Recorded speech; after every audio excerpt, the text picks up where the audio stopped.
foam rolling guide for the peroneal muscles. So these are located on the outer part of the calf, going from just below the knee down to just above the ankle bone on each side. So I'm going to be taking that length of the muscle and placing it directly on top of a foam roller, and then I'm going to be taking my second leg and stacking it on top of that bottom leg. From here, I'm pressing into the ground with one hand and one forearm to lift my hips ever so slightly. I'm not trying to lift all the way up into a side plank here. I'm still keeping my hips low in contact with the ground, but I'm just lifting up enough that I can slowly start to slide the roller back and forth along the length of the muscle.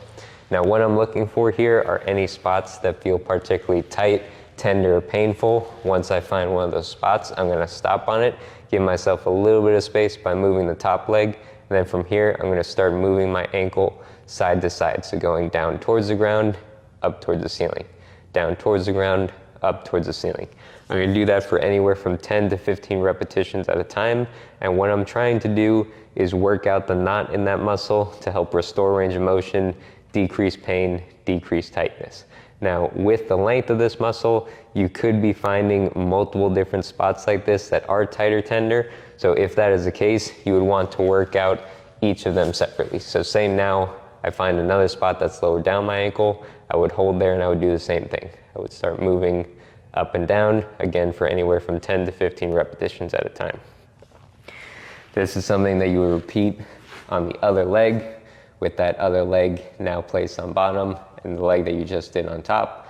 You would do the same thing. You would roll back and forth, find a particularly problematic spot if you have one, and you would work each of those out with 10 to 15 repetitions of the movement. Now, reasons why we might think to work on this muscle: we might have had ankle sprains in the past, or at least ankle turns, rolling the ankle.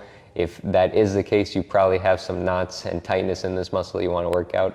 Or if you want to prevent ankle sprains from happening in the future, this is a great way of keeping the muscle and the ankle loose. That way it has some flexibility, it has some leeway, so that way when you potentially step wrong or turn the ankle, it doesn't lead to a sprain of the ligament or the joints or anything.